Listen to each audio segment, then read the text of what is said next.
سامعین محترم، میں آج آپ حضرات کو غسل سے متعلق ایک اہم مسئلے سے آگاہ کروں گا۔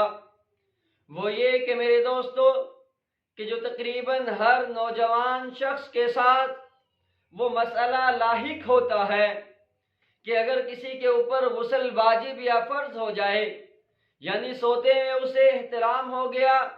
یا رات کو اس نے میاں بیوی نے آپس کے اندر ہم بستری کی، اب وہ ناپاک ہو گئے تو ناپاکی کی حالت میں رات کو سونا کیا گناہ ہے؟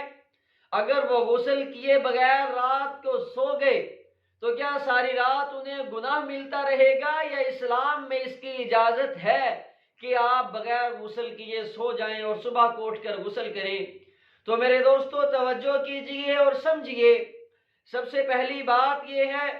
کہ جس وقت آپ نے ہم بستری کی یا آپ کے اوپر کوئی احتلام کی وجہ سے خواب کے اندر آپ نے کچھ دیکھا اور آپ پہ جو ہے غسل فرض ہو گیا، اب میرے دوستو آپ اطمینان کر لیجئے کہ اگر آپ رات کو اسی طرح سو گئے اور صبح فجر کی نماز پڑھنے سے پہلے اٹھے اور اٹھ کر آپ نے غسل کیا تو آپ کے اوپر کوئی بھی گناہ نہیں ہوگا۔ ہاں میرے دوستو، بلکہ یہ ضروری ہے، بلکہ اس لیے یہ بہتر بھی ہے کہ اگر رات کو ہی غسل کر لیا جائے تو یہ ایک اعلیٰ درجہ ہے، یہ تقوی میں آ جاتا ہے کہ اگر آپ فوری غسل کر کے سو جائیں۔ لیکن اگر کسی نے سردی کے ڈر سے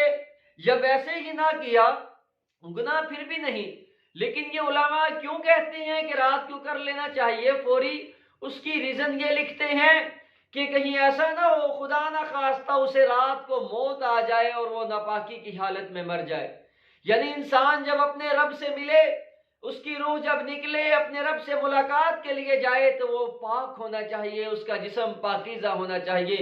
اور دوسری بات یہ بھی علماء کہتے ہیں کہ اگر آپ رات کو آپ کے اوپر غسل فرض ہو گیا تو آپ غسل نہیں کر سکتے تو کوشش کریں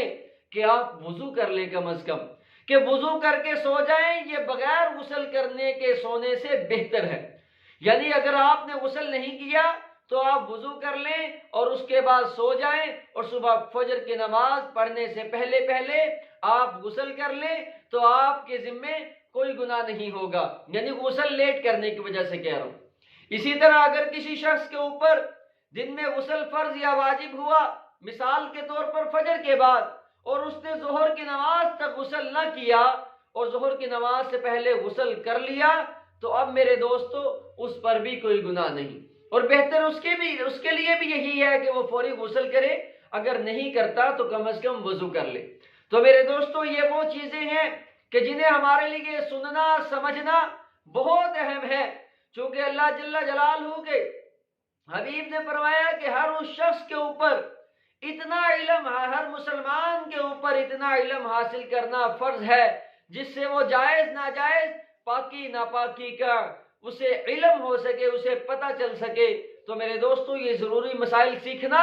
ہمارے لیے اسی طرح ہے کہ جس طرح باقی دین کے فرائض ہیں، نماز روزہ زکوٰۃ، یہ بھی ہمارے میرے دوستو ان فرائض سے کم نہیں ہیں۔ یہ مسائل جو ہیں انہیں سیکھنا اور سمجھنا، اللہ جل جلالہ مجھے اور آپ کو عمل کی توفیق عطا فرمائے۔